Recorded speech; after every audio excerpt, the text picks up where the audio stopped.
Hi guys, welcome back to my YouTube channel. This is Naaz Arora. So today I'm teaching this doll eye makeup tutorial. Today is just about the eyes, how you can, get ready for a party and have those beautiful glittery eyes.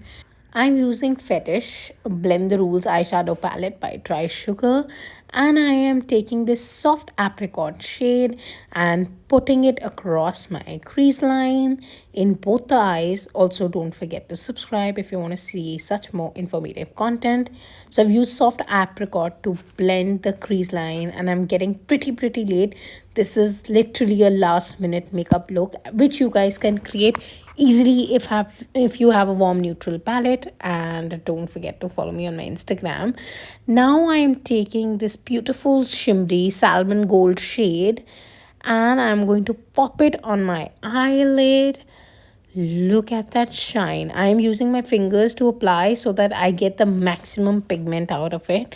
Your fingers are really warm and help to get the perfect blend in color.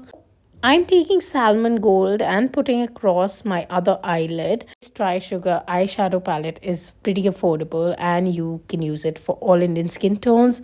So yeah, I hope you like this quick tutorial. Don't forget to subscribe. Bye.